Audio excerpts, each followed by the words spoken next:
Bonjour tout le monde. Alors, bienvenue. Je vous avais dit qu'on se reverrait dans 2 semaines, bien me voilà. Et dans le fond, aujourd'hui, j'avais envie de vous parler, des petits changements qu'on apporte, dans la vie de nos chevaux, puis qui font que des fois, ils explosent et ou ils explosent pas. Puis qu'est-ce qui est la bonne recette? Qu'est-ce qui est pas la bonne recette? Parce que parfois, on pense que le problème, c'est le cheval. Puis en réalité, c'est l'espèce de bipède qui se tient à côté qui est un peu le problème. Mais c'est pas irrémédiable. On peut arranger le bipède. Fait qu'on va travailler là-dessus aujourd'hui. Et puis, dans le fond, je vais vous amener l'exemple, qu'est-ce qui m'a donné l'idée de la vidéo, c'est que cette semaine, on avait, notre ami forgeron qui venait à la maison pour faire les pieds de nos chevaux. Et merci Todd, d'être venu, faire nos chevaux. Et ben, nous, on a 3 vieux chevaux, donc des bons chevaux d'école et une jeune pouliche qui va avoir 3 ans.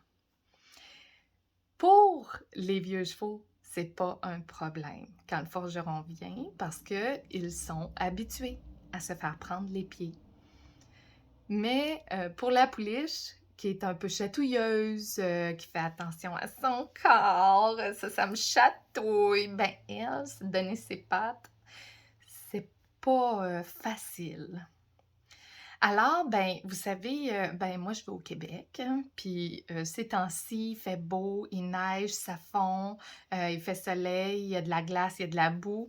Fait qu'on garde pas nos chevaux dehors quand on reçoit le forgeron, là. On les rentre en dedans, puis ils sont propres. Mais là, nous autres, on est installés que les chevaux, ils ont une vie sauvage sur une terre de 6 acres. OK? Fait qu'ils ont un abri, ils ont à manger presque à volonté, vitamines, minéraux, ils ont tous leurs suppléments qu'ils ont besoin, accès à de l'eau tiède en tout temps. Fait que tout va bien. Puis on les rentre pas vraiment à l'intérieur, là. Mais là, vu que le forgeron s'en venait, on s'est dépêché parce qu'on a arrangé une nouvelle installation parce qu'on n'est plus chez mon père. On a arrangé ça à la dernière minute, là. Fait que là, on a rentré les chevaux en dedans. En général, les vieux chevaux n'ont pas vraiment réagi, même si c'est quand même c'est l'été qu'on travaille nos chevaux. Nous, chez nous, c'est l'été surtout. L'hiver, on les laisse au repos. Alors, c'était quand même un petit choc, je dirais. Puis pour la pouliche, c'était un plus grand choc. C'était plus difficile. Alors, elle a tiré un peu, elle a testé sa corde parce qu'évidemment, c'est pas des grands box luxueux, c'est juste un abri de fortune pour euh, quelques jours de mauvais temps, par exemple. Alors, être en entre-deux, elle avait déjà été attachée, mais disons, là, ça faisait longtemps qu'elle n'avait pas vécu la tension sur le léco. Bon, mais ça, je vous le dis tout de suite, là, c'est pas une recette magique. Parce que là, de un, je vous expliquais qu'elle n'est pas très familière à donner ses pieds, même si elle connaît bien Todd. OK? Elle a déjà habité chez eux presque un petit peu plus qu'un an en pension pour vivre une vie de poulain avec d'autres poulains. Et donc, elle connaît bien Todd. Fait qu'elle n'avait pas affaire à un étranger. Ça, c'est une bonne nouvelle. Mais le fait que là, ils viennent lui parer les pieds et qu'en plus, précédemment à ça, elle a été à l'intérieur attachée pas mal 4-5 heures, là. Ben, là, c'est 2 nouveautés dans sa vie de petite fille. Ben, c'est beaucoup. Puis là, on a été chanceux. Je vous le dis tout de suite, la conclusion de l'histoire. Il n'y a pas eu de problème. OK? Mais il aurait pu en avoir. Pourquoi? Parce qu'on n'a pas aidé à la situation. En tant qu'humain, là, j'aurais dû prévoir que je ferais faire les pieds parce que franchement, il était long, là. C'était dur. Donc, je savais qu'il faudrait que je les rentre parce que c'est le printemps dehors. J'aurais dû planifier mon affaire. OK? Fait que j'aurais dû les pratiquer peut-être comme 2-3 fois en dedans avant pour qu'elle vienne manger sa moulée, qu'elle voit qu'elle reste pas trop longtemps, la laisser 3/4 d'heure la première fois, une petite heure et quart après, un petit 2 heures et demie, mais tu sais qu'elle ait de l'eau à manger, que quand elle rentre en dedans, elle a toujours une petite gâterie, pour rendre comme l'activité comme «Ah, ça, je sais c'est quoi!» Puis que la seule chose nouvelle qu'elle aurait eu à vivre quand le forgeron est venu, qui n'est pas tant nouvelle parce que depuis qu'elle est née, elle se fait parer les pieds régulièrement, là, mais elle n'aime pas ça.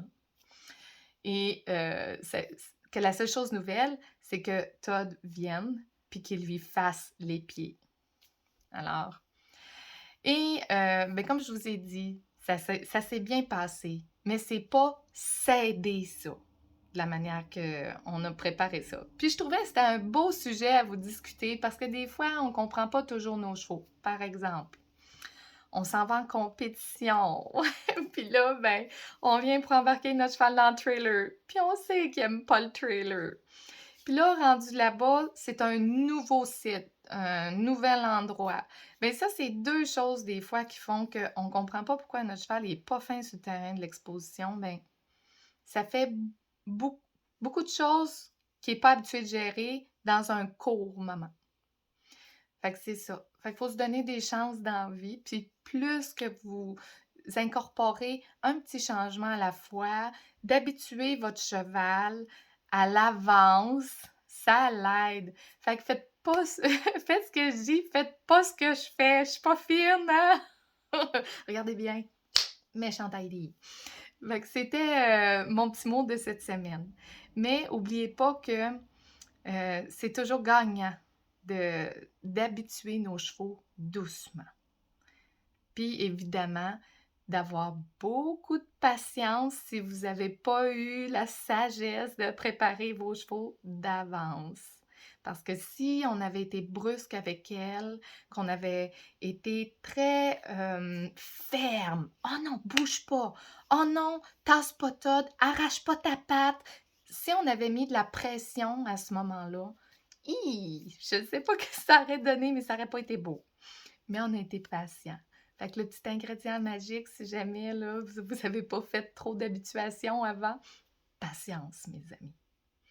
Puis je vous en souhaite à vous autres aussi, que votre famille soit patient avec vous quand vous êtes irrités, que vos enfants soient sages quand vous avez eu une dure journée, parce que ça en prend à tout le monde, la patience, même à nous-mêmes. Je vous souhaite une belle semaine, puis on se revoit mercredi dans 2 semaines! Au plaisir. Bye bye.